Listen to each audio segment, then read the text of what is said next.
I am clinical psychologist Peter Malinowski, and you are listening to the weekly podcast, Interior Integration for Catholics.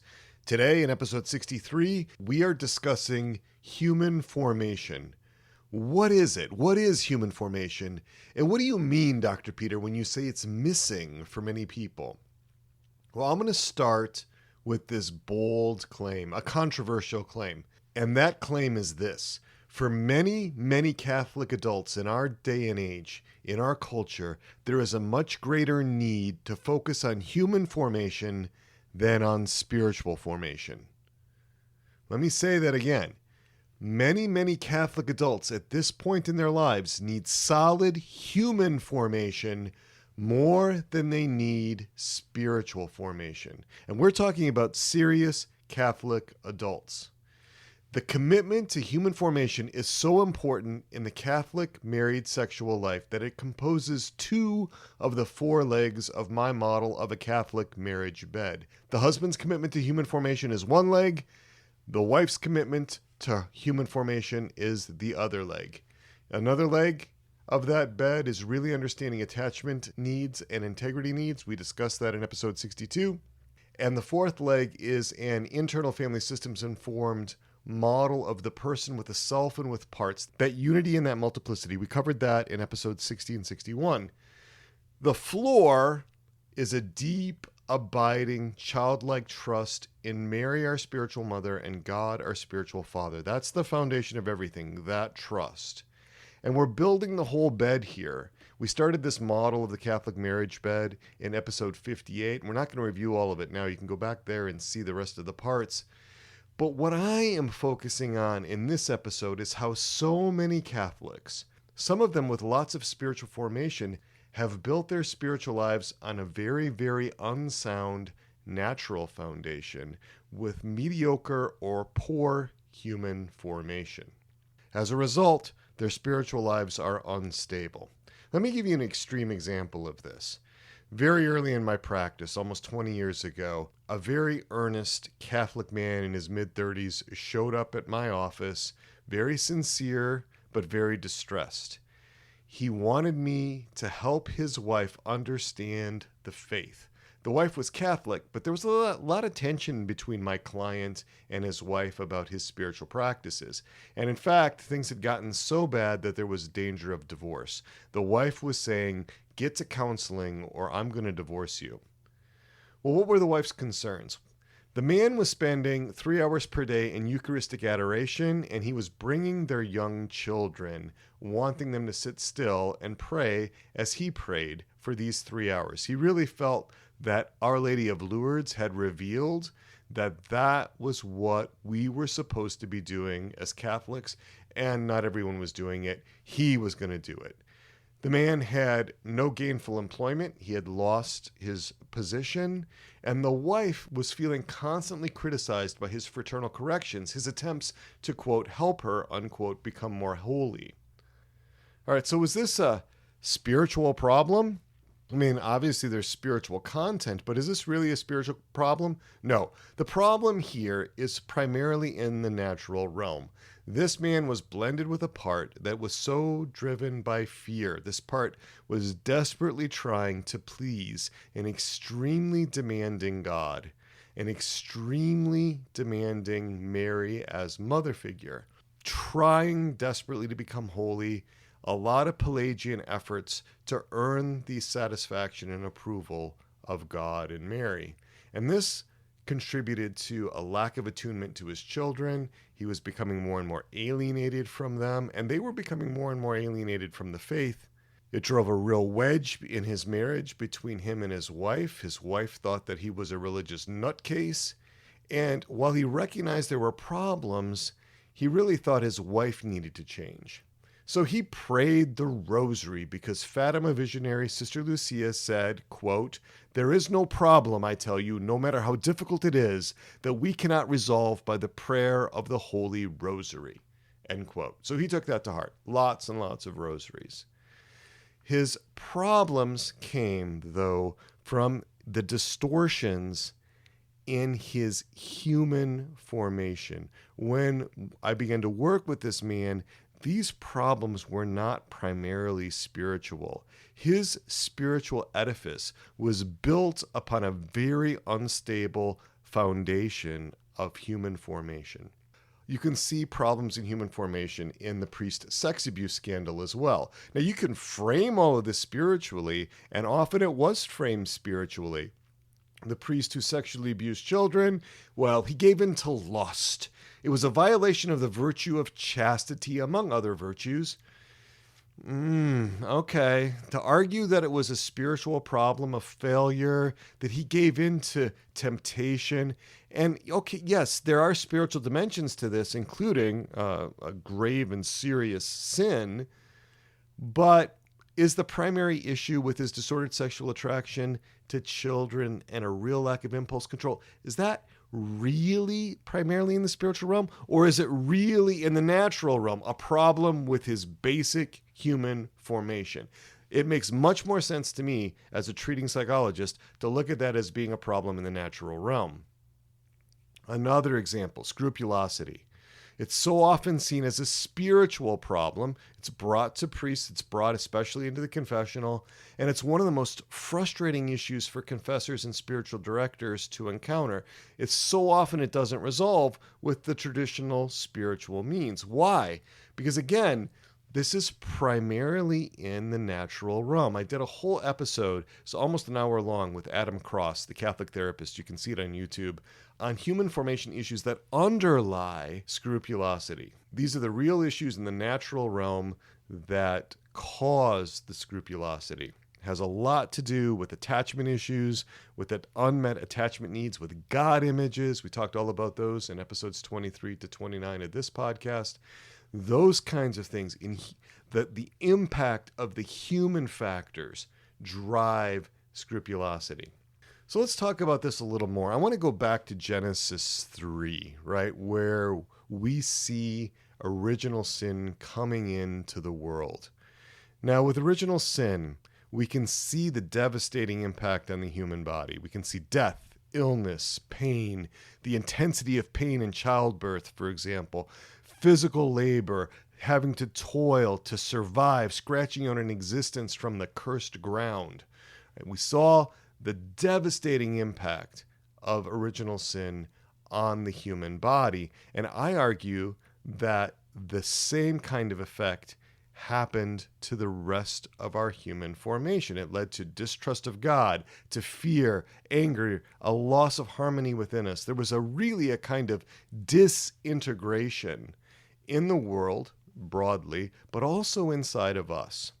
So when we talk about human formation, we're talking about how grace perfects nature. It doesn't destroy it. This is straight out of St. Thomas Aquinas. We need to work with our human natures, and we need our human natures to be formed. This is foundational, and our Lord discussed foundations in that famous passage in Matthew 7, verses 24 to 27, when he says to his listeners, "Everyone then who hears these words of mine and does them will be like a wise man who built his house on the rock. And the rain fell, and the floods came, and the winds blew and beat on that house. But it did not fall, because it had been founded on the rock. And everyone who hears these words of mine and does not do them will be like a foolish man who built his house on the sand. And the rain fell, and the floods came, and the winds blew and beat against that house, and it fell. And great was the fall of it." We're talking about solid, natural foundations. We're talking about having the human aspects of ourselves well formed so that when grace is working on our nature, that there's something wholesome and healthy for it to perfect. I think a lot of times we see people who are desperately working on their spiritual lives, and it's like they're doing algebra, but they haven't mastered arithmetic. If you don't have the basic human formation, what you wind up with is a caricature of the spiritual life. But we're getting ahead of ourselves here. We need to go back and ask the basic question, what is human formation? What am I talking about? Now, those who follow this Interior Integration for Catholics podcast know that I am all about defining our terms. So much rests on a clear understanding of what we are discussing. Human formation can be a really nebulous term. It's used a lot in Catholic contexts, primarily in seminary formation contexts. There's a whole section devoted to human formation in the United States Conference of Catholic Bishops document entitled Program of Priestly Formation, 5th edition, and that came out in 2006.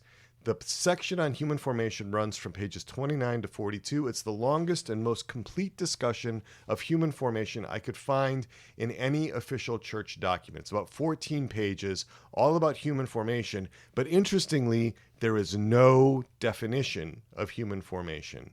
There are some relevant statements about it, but they don't constitute a definition. For example, paragraph 75, the foundation and center of all human formation is Jesus Christ, the Word made flesh. Okay. Also, later in that paragraph, we learn that human formation is the necessary foundation of priestly formation. Oh, okay, good. And we learn that the goals of human formation are to foster growth so that a man can become a free person of solid moral character, prudent and discerning, invested in and capable of communion, of relating deeply with others, with good communication skills, with affective maturity, that's an integration of feelings, thoughts, and values, a man who cares for his body, who relates well with others, a good steward of material possessions, and someone who can function well in public. Okay, I'm speaking about men here because these are all about seminarian candidates, and in the Latin Church, that's all men. So there's 143 pages of this document, and we get no definition, though, of what human formation is. Now, this document has been undergoing revision for a number of years now. Back in November 2019, the USCCB approved the 6th edition, and that ran to nearly 300 pages. It doubled in size. But as of now, April 2021, we're still waiting a recognitio from the Holy See, a formal recognition before it can go into effect. There's no way to get a copy of what the revised text looked like. There is also a 99-page document from 1992. This is Pope St. John Paul II's post-synodal apostolic exhortation, Pastoris Dabo Vobis, which translates to I give you shepherds. And of those 99 pages, it's all about the formation of priests. There's 3 pages on the importance of human formation, but again, no definition of what human formation is. There's nothing that even closely resembles a definition. Maybe there's an assumption that we all know what human formation is, but I don't think we do. And I'll tell you that many U.S. bishops, at least in my opinion, don't seem to have a very clear idea of what human formation is. Many of their responses to the sex abuse crisis reveal that they're kind of lost, really, with regard to human formation. I really, really looked, and I was unable to find anything else, any other official church document that says much about human formation, that defines human formation. The most relevant passage in the Catechism of the Catholic Church is paragraph 2461 that says, true development concerns the whole man. It is concerned with increasing each person's ability to respond to his vocation and hence to God's call. So I went to look for the seminaries. Let's see what the seminaries are saying about human formation, because they're specializing in that now. It's become a much greater concern in the last 20, 25 years. And I found a 30-page description of the Pontifical North American College, the NAC, their formation program. And it's an interesting read. There's lots of good information in there that talks about the 7 elements of their human formation program. There's a very detailed breakdown of the 31 overall goals that they are looking for their men to achieve throughout their seminary formation. And then year by year, there are specific milestones in human formation that each seminarian is supposed to achieve. It's about an average of 7 goals per year. So there's literally dozens, scores of goals, but we still don't have a definition of human formation. Same thing. Lots of other seminaries, St. Charles Borromeo in Philadelphia, St. Mary's Seminary and University in Baltimore, St. John's Seminary in Boston, Massachusetts, Corpus Christi College and Seminary in Carleton, Victoria, and Australia. They all have good, interesting web material about their human formation programs for their seminarians, but no definition. So I could go on and on. I spent hours searching for this. If you can find a solid definition of human formation in any official church document, I will send you a prize. You send it to me at crisis@soulsandhearts.com. You text me on my cell, 317-567-9594. Give me a link. And if you provide me your mailing address, I will mail you a prize, which is my absolute favorite image of our patroness, Our Lady Undoer of Knots. Now, I consult with religious communities. I'm an expert in cults. It's actually what I'm probably best known for in the secular psychology world. And the International Cultic Studies Association refers a lot to me when a convent or a monastery goes off the rails and there's a need for some kind of investigation. I've been involved with a number of those. And what you find when you get into these religious orders that are having authoritarian control issues, where there are allegations of psychological abuse and so forth, you always find deficits in human formation. The bottom line is that at present there's a void in the institutional Catholic Church around understanding human formation. Maybe human formation is going to be defined in the upcoming program for priestly formation in the 6th edition. I would love to see it. There's a possibility that this is being addressed in the Catholic Christian meta model of the human person. This is a book that came out last year in 2020 by Paul Vitz and Bill Norgling and Craig Titus. They're a faculty at Divine Mercy University. There's a doctoral program in clinical psychology there, grounded in a Catholic anthropology. I looked in the index. There's no listing for human formation, but it might be in there in some of those essays.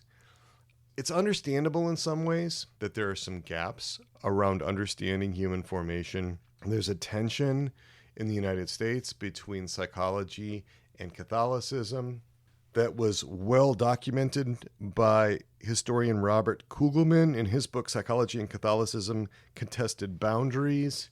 There are lots of stories where ill-advised secular approaches were brought into religious communities. For example, the story of Carl Rogers and Bill Colson and the Sisters of the Immaculate Heart of Mary in California. Bill Colson, in I think 1994, wrote The Story of a Repentant Psychologist. He talked about how in 1966 and 1967, he and Carl Rogers and 58 other mediators brought sensitivity training and encounter groups into the Sisters of the Immaculate Heart of Mary community.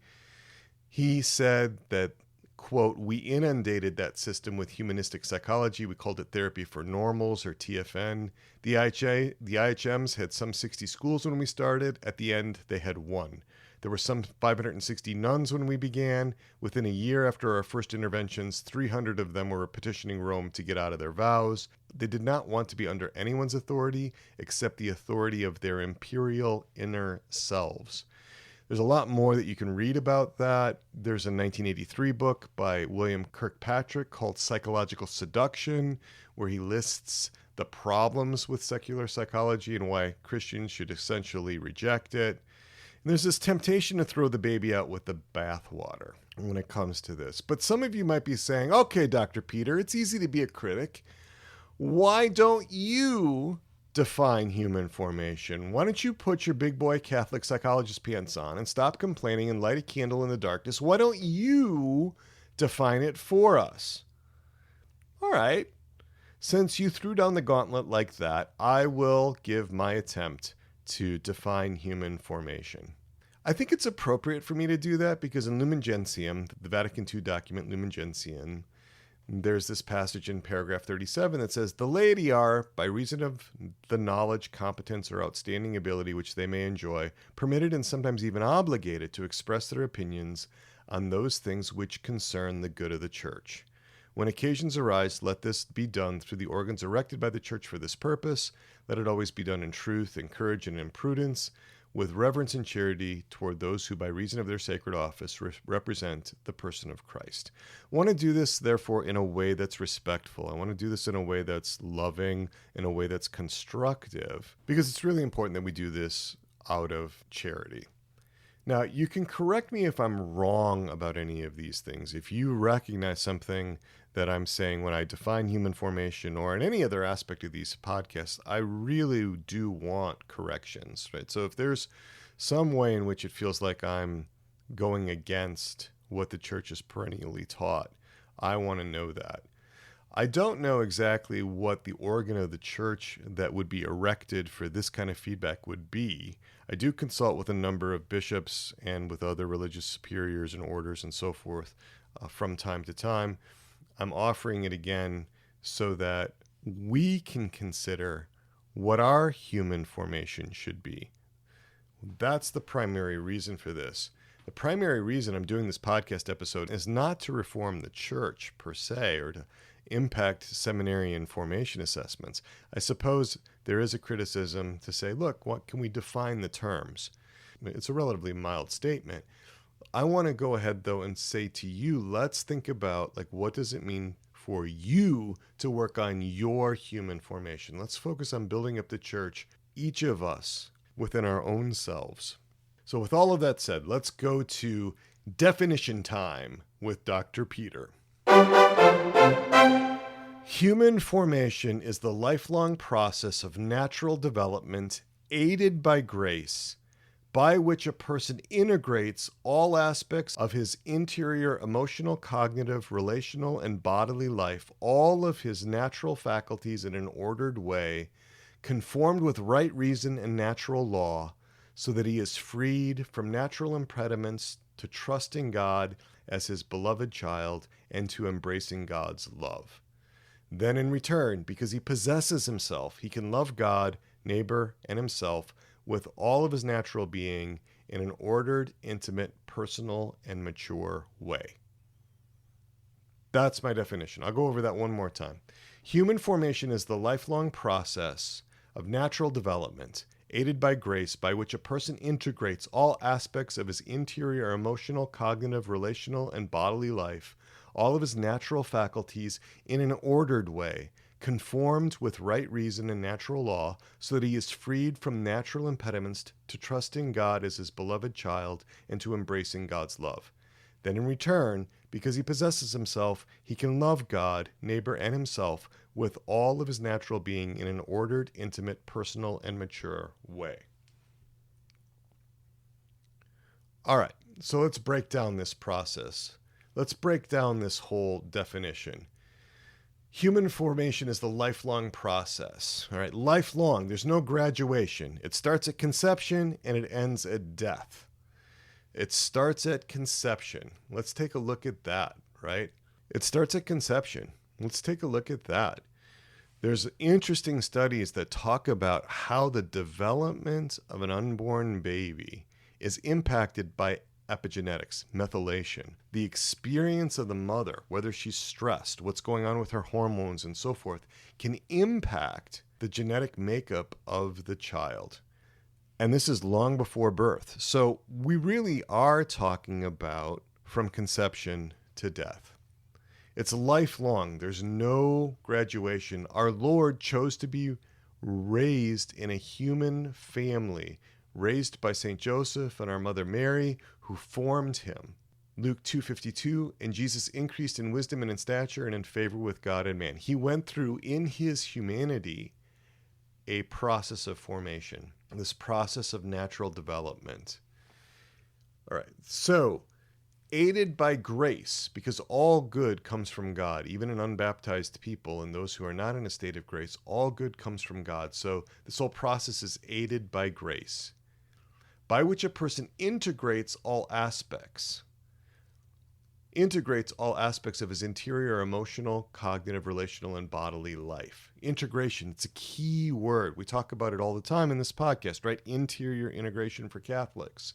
All aspects of our inner experiential and bodily life. We're working on being aware of our experience, awareness of our parts in this multiplicity of self, bringing those parts into a harmonious unity with the core self.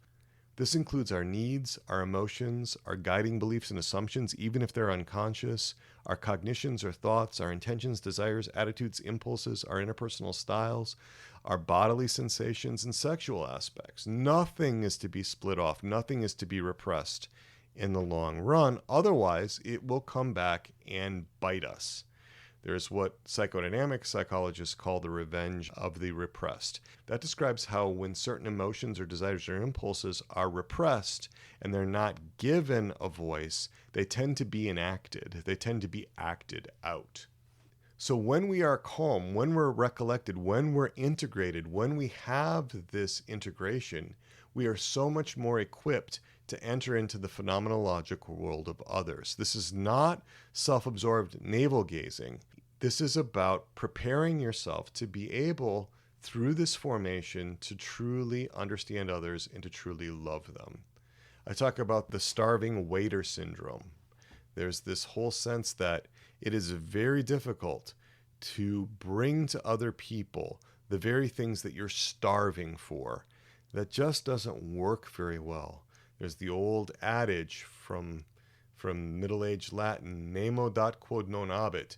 No one gives what he does not have. So we need to have this integration within us. And it's got to be conformed with right reason and natural law. This process is ordered. It's not subjective. It's not just whatever I make out myself to be. It's not just whatever I identify myself as. We've got to conform ourselves with what is real so that we can trust God as his beloved child and embrace his love. Okay, so here we get to the reasons why human formation is so important, right? We need to be freed from these natural impediments in order to trust God as his beloved child and to embrace his love. So let's talk a little bit about trusting God as his beloved child and embracing God's love. So I'm going to be drawing from Father Tadeusz Dajcer. This is a Polish priest, excellent author. His first name, Tadeusz, Dagczer, his last name. And this is his book, The Gift of Faith. We're looking at page 59, where he says, "The foundation of evil lies in a lack of simplicity and a lack of childlike trust in God." And I think he's dead on there. A lack of simplicity, and especially this lack of childlike trust in God. He says on page 67, "The lack of trust, the sowing of seeds of distrust toward God, is in large measure the source of all your sins and of all your existential and psychological anguish." Wow. Okay. The lack of trust. And he says on page 68, "Distrust of God is worse than sin because it is the root and source of sin." I think that's absolutely true. He gives examples going back to Genesis 3 about how Satan tempted Adam and Eve, and the temptation was to distrust God, right? To question whether God really had their best interests in mind or whether he was depriving them of some great good, the knowledge of good and evil. There are lots and lots of natural impediments to being able to love God. I spend my whole career working with natural level impediments, disruptions in human formation, the ways that our internalized images of God have been corrupted, that they've been undermined because of our attachment injuries, because of our relational wounds, and because of unmet integrity needs. We talked about those in previous podcasts. These disruptions, this disorder in human formation, prevent us from being small, prevent us from leaping into God's arms with wonder, with awe, with this trust, this childlike confidence. Once we have that, though, once we remove those psychological impediments, right, assuming then that we're also using the spiritual means, we can love God, we can love neighbor, and we can love ourselves with all of our natural being in an ordered, intimate, personal, and mature way. Loving God, much of that is overcoming these negative God images. Again, we talked about those in episodes 23 to 29 of this podcast. Loving our neighbors and loving ourselves. And the program for priestly formation in the 5th edition talks about how that includes self-knowledge, self-acceptance, and self-gift. How the seminarian needs integrity and self-possession in order to make such a gift. In other words, we need to be self-possessed. We need to be able to possess ourselves in order to freely give ourselves in love. One of the things I want you to see is that this whole idea of human formation is so much bigger than psychotherapy or counseling. Psychotherapy or counseling, that's just one means of improving human formation. Now, to speak briefly about deformation or deformation, human deformation, that happens through trauma, it happens through attachment injuries, it happens as a function of sin, original sin, the sins of others, and our own personal sins. We get stuck in old patterns, we wind up in these loops, these automatic eddies, or these vicious cycles that we get into, trauma responses where we're caught in the past. That's deformation. All right, so let's talk about how do we foster human formation deliberately? Well, we start from the womb. We talked about epigenetics and methylation, talked about how this human formation, obviously with the body, begins in the womb, but also the psyche. Also, there are elements of this that I deeply believe impact our spiritual lives. For example, if the mother is terrified of the child, we've got an unwanted pregnancy or something like that, there's a way that gets communicated to children. In the Catechism of the Catholic Church, in paragraph 2223, we get very clearly stated, parents have the first responsibility for the education of their children. They bear witness to this responsibility first by creating a home where tenderness, forgiveness, respect, fidelity, and disinterested service are the rule. Right there is a beautiful summary of the family environment characteristics that foster good human formation in children. And in paragraph 2225, a wholesome family life can foster interior dispositions that are a genuine preparation for a living faith and remain a support for it throughout one's life. Okay, so there we have a statement about interior dispositions, right? That preparatory human formation, a genuine preparation for a living faith. It's not just parents, it's also other family members, grandparents, aunts, uncles, brothers and sisters, going out another circle, pastors, priests, confessors, spiritual directors, coaches, youth group leaders. And remember, human formation is lifelong. So for adults, that includes our spouses, supervisors, friends, life coaches, could be our anchor if you're in Exodus 90, right? And therapists.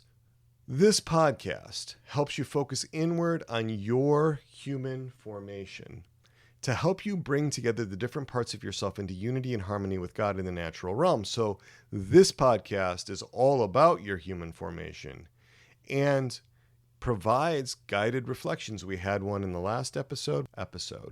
But how do we do this? How do we put together a coordinated, thoughtful, personalized plan of human formation?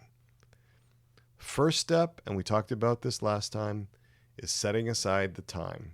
Many of you already set aside time for your spiritual work. You set aside time for prayer, maybe daily mass, spiritual reading, all kinds of spiritual formation activities. I'm going to encourage you to set aside time for your human formation as well. It could just be 5 minutes a day where you check in with your parts. We're going to do a little meditation. It's not going to be much more than 5 minutes at the end of this podcast. In order for you to begin to know yourself, if you're going to love yourself, and if you're going to put yourself in a position where you can be reformed, that's really the first step. Now, that doesn't mean that you can, by the sheer force of your will, reform yourself or improve your human formation. The will works indirectly in this. What we can will is that we allow ourselves to be reformed. And a lot of times that happens through the agency of others. It can happen in prayer, in which we surrender ourselves as a willing, pliable, flexible clay in the hand of our potter.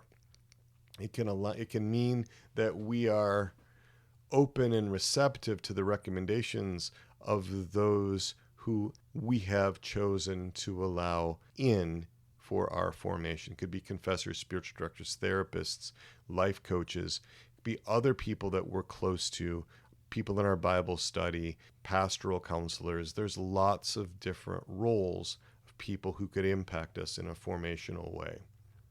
The time, though, that's the big thing. That's the first thing, to commit to the daily time, to commit to taking our human formation seriously.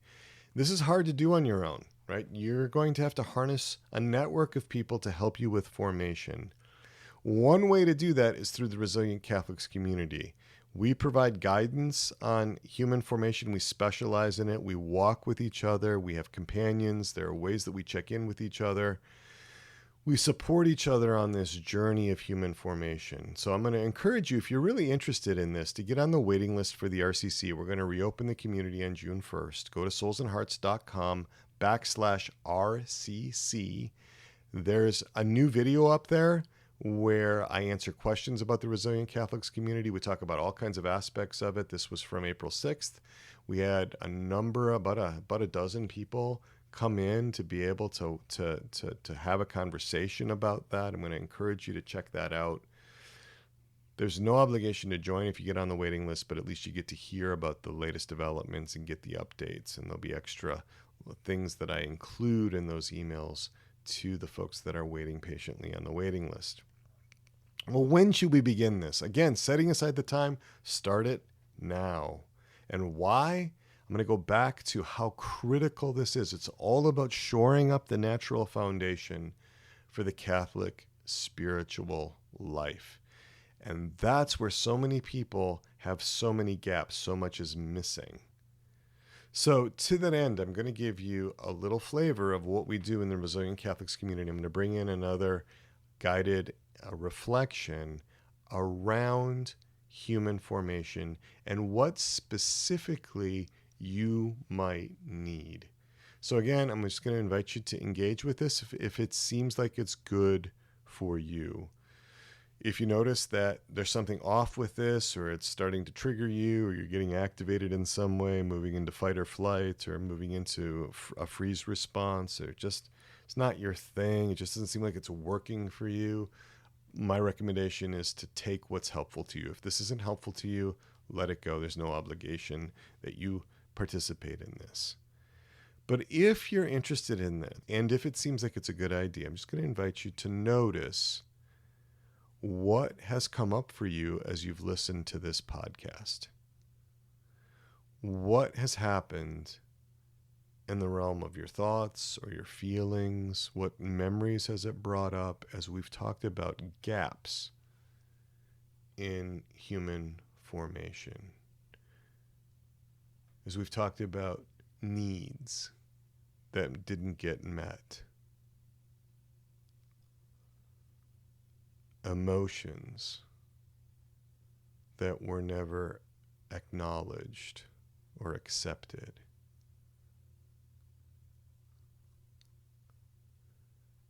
guiding beliefs, assumptions.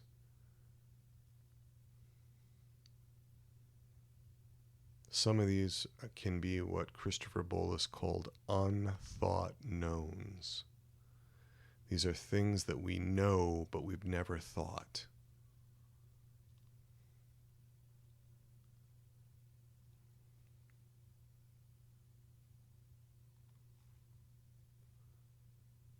What about intentions?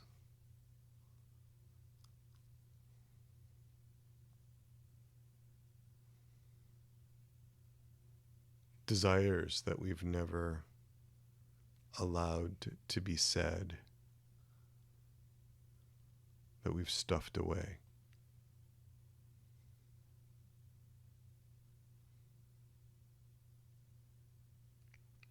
Attitudes.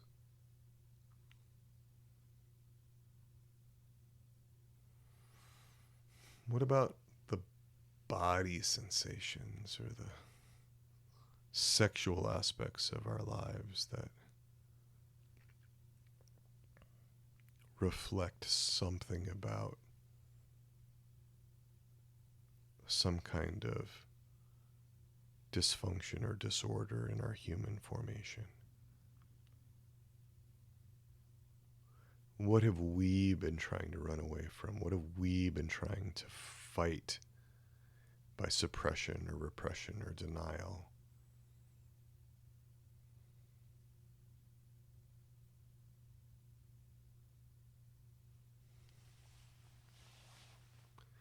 What would it be like if we were to try to understand what that's about?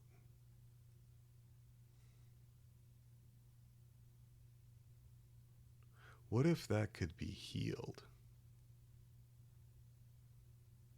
What if there could be a reformation within us?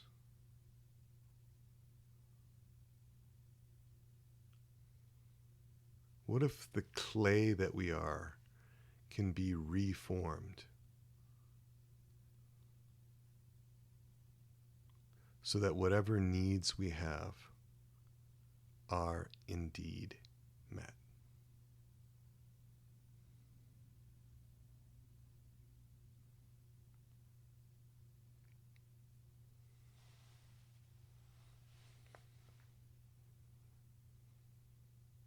How would that sound?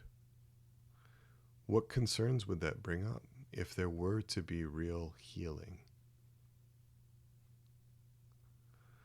What gets in the way of us trusting?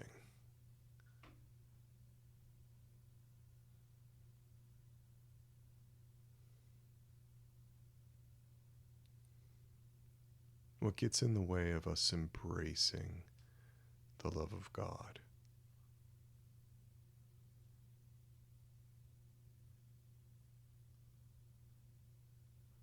What gets in the way of us embracing the love of our spiritual Mother Mary?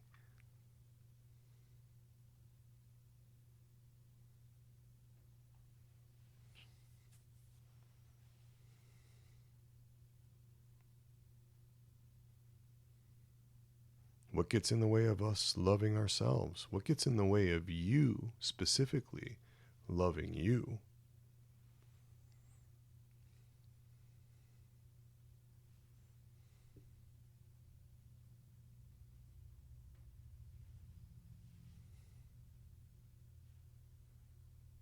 Once we begin to understand these things, we can start to more effectively address them.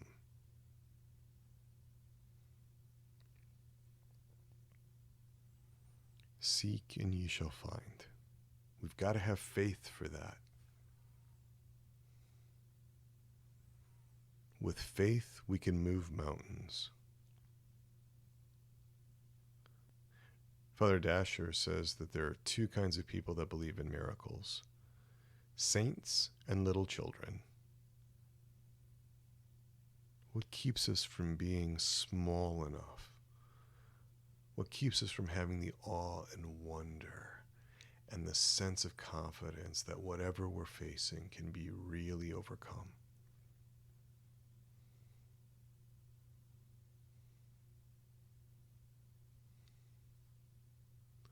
What may make us respond to an epiphany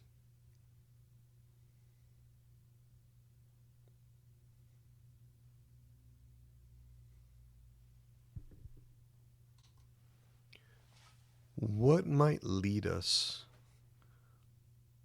or impel us to respond like Zechariah, the father of John the Baptist, when he had the epiphany that he was to have a son? He didn't believe it. Father Dasher talks about how he acted like an old man instead of having a young and lively faith. In contrast to the moment of the Annunciation, when Mother Mary accepted what the angel Gabriel told her, as miraculous as it was, as mind-blowing as it was, what keeps us from believing that our issues could be changed? What in our human formation is getting in the way?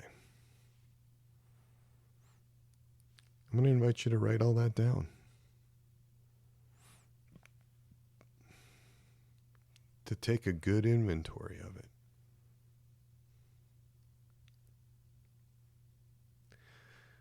And I want you to let me know how these episodes, how they're going for you. Some of you have already gotten in touch. You can get me on my cell, 317-567-9594, or on my email at crisis@soulsandhearts.com. And as I said in the last episode, I'm trying out a new idea, this individual conversation hour.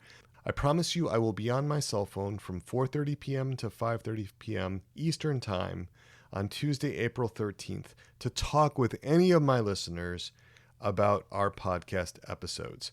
I might be on the phone with somebody else at that time. Leave a voicemail. I will call you back. I want to be accessible. There's no reason to email me beforehand. You don't have to text me to see if I'm available. Just drop in, meet with me by phone. This is a chance for us to have a conversation about the podcast, your reactions, your feedback, whatever you want to talk about. It's going to be private. I'm not going to use anything from those conversations on the air without your permission. Remember, we have premium podcasts for the interior therapist community. We have premium podcasts for the Resilient Catholics community each week. For the Resilient Catholics community, we're going to go into understanding more deeply what's missing in my human formation. We're going to take it to the next level. For those of you that are in the interior therapist community, we're going to talk about human formation and psychotherapy. And with that, it's a wrap for today. Thank you for being with me. You are the reason I do these podcasts. I keep you in my prayers. Keep me in your prayers, especially that I be small, especially that I be humble, that I be led, and that I discern what our Lord would have from me, what Our Lady would have me do. And with that, let's invoke our patroness and our patron, Our Lady, our Mother, untie her of knots. Pray for us. St. John the Baptist, pray for us.